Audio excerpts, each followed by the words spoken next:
And so you've got to carry on at that point, knowing that they're considering making a change, or they could make a change at any given moment. So if you lose a game on a Saturday afternoon, bullet could come. Yeah, because you see, these things are about why you sustain your position as a manager or keep your career going by the senses that you create and the people that you know and the people you trust and the feelers that you put out. You know what I mean? And to know if you're naive enough to just continue to do your own job and don't know what's going on all around at your football club, internally and externally if you can, then I think you're a bit naive. Yeah. And I think that it's just one of those things. I mean, I had a great relationship with Farhad. He was the one that chose me. But, it wasn't everybody at the Everton board level that wanted me then. And if Farhad had been a bit stronger and just said, no, I'm keeping Sam, because we know, for Everton particularly, we finished 8th. Yeah. So I thought deserved another goal. But, it's all, again, even there, it's all about the football. We could only play the football that the team were capable of playing. And that was to get them out of trouble and get them in a safe position, which was, I considered one of the, I looked and went, wow, we've gone from 16th to 8th. We could have nearly finished in Europe. Incredible, isn't it? And then you get sacked next season. But it's like, look at your time at Blackburn. Like, I think with like Forest, for example. That's a change of ownership, though. That's different. Was that the Venke's when they came in? Yeah, Newcastle's a change of ownership and Blackburn's a change of ownership. These are two career destructive situations you find yourself in. Yeah. I tell you about Newcastle's the right place at the wrong time. Because Freddie Shepherd chased me for years. God rest his soul, Freddie. He chased me for a few years to come and manage Newcastle. So I get this brilliant job. Before Newcastle, I got Man City, but Man City got sold under my nose, and John Wardle and Dave Makin, who were the owners, and then sold to Shinawatra. Yeah. And they wanted Sven. So that was that. That was the end of that. Then Freddie came in, and Newcastle, and then we'd not even start the season, and then they bought out from under his nose without him knowing. Excuse me. Which was the biggest letdown for Freddie in his life, because Freddie was Newcastle in his bones, in his blood. This was Mike Ashley, right? Yeah, Mike brought it out. Yeah. Not that that's his fault. Yeah. He was expected that if ever the co-owner was going to sell up, it was Freddie that had the first dibs to buy him out, and that didn't happen. So obviously Freddie got bought out as well at the same time, and not that I have any real problem with that, because he was new to the running of football.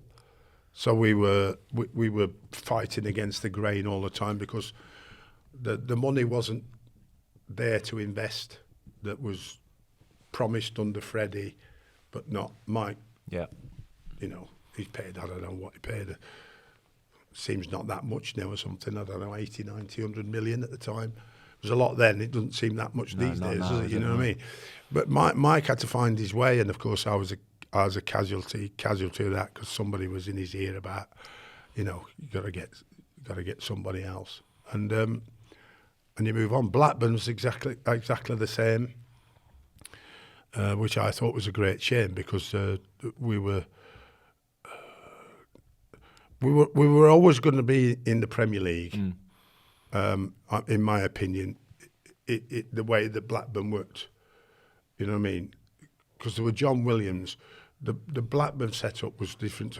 There was owners, but not really owners. Yeah. Because it was the family. There were directors, but not directors with lots of money in. Just directors of local business who were Blackburn fans. So that was really quite a good working relationship with John Williams. Yeah. And they were employees just like you are. And it's all about the financing as well as the football. So it's all about staying and doing as best you can in the Premier League, but there's a certain limit we have to find. At the end of the season, there's a certain amount of money we might have to find to get ready for next season. So buying and selling, which by that time I'd become pretty good at, with John was all about the balance. But, selling off enough to keep the bank happy and getting enough to keep the fans happy. That's an art, isn't it? Yeah. That's a real art. Because with Blackburn, like, surely history must tell owners that stability, right? Because obviously when you left Blackburn, I think you were 13th, following season 15th under Steve Keane. Yeah. They've not seen the Premier League since. Semi-final of the League Cup as well, lost to Villa. So it was a good time. Great set-up, Blackburn, training ground. And I think that the one thing that I was really pleased about the Blackburn fans, because I'm Bolton. Yeah, and of then course, yeah. Blackburn's, I live between Blackburn and Bolton. Like you mean, I thought, am I going to get some, Pelters there. Yeah, well, you know what I mean? But in actual fact, I didn't quite know they ate Burnley a lot more. Yeah, you're all right. You'll be all right. I mean, Blackburn, you're fine. it's violent. Burnley Blackburn's violent. You know what I mean? Bolton, there's a certain amount of hatred, but not like the hatred of, Burnley Blackburn. You know what I mean? So I had a real good time there at Blackburn, and then all of a sudden the Venky's take over, and was it true? 10 days, 2 weeks gone. So we heard kind of fairly sharpish that when they actually finalised the deal for Blackburn, they didn't believe or know that relegation was an actual thing. Yeah, that's true. Yeah. Can you imagine? They didn't know you could get relegated because they've come from. They watch a lot of American. Well, they found out very quickly, didn't they? Oh, didn't they just? Yeah. As an agent did the deal, which was financially very good for him, but I think that, it's very clever in terms of the way he'd done the deal. But I don't think he told him the whole truth about relegation and promotion. They're actually still there, the Venky's. Yeah, they are. Yeah. But I don't think they go anymore. No. Because of the stick they've had, But, funding the football club is not an easy job today. But you can't fund it anyway. No.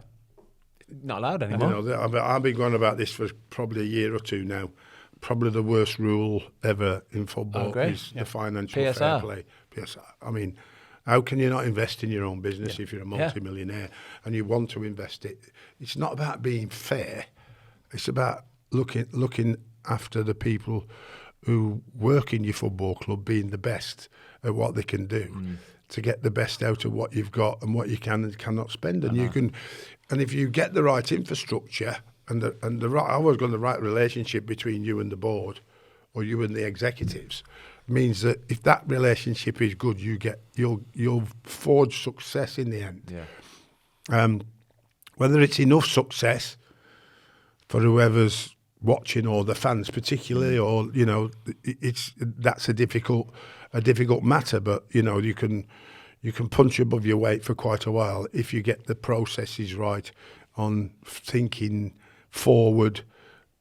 It's about next month. It's about the month after that. But what about next year and the year after that and the year after that? Yeah. I don't think you can go past 3 years these days. But far too many clubs go, it's this year. And that's it. Full stop. It's next year. Yeah. Full think stop. About that it's next year. Instead of saying what's happening in the academy. Yeah, future planning. Where's the next level of players? Thanks everybody for watching. We hope you enjoyed the latest episode of the Fozcast. Don't forget to give us a follow on Spotify. Up the Fozcast.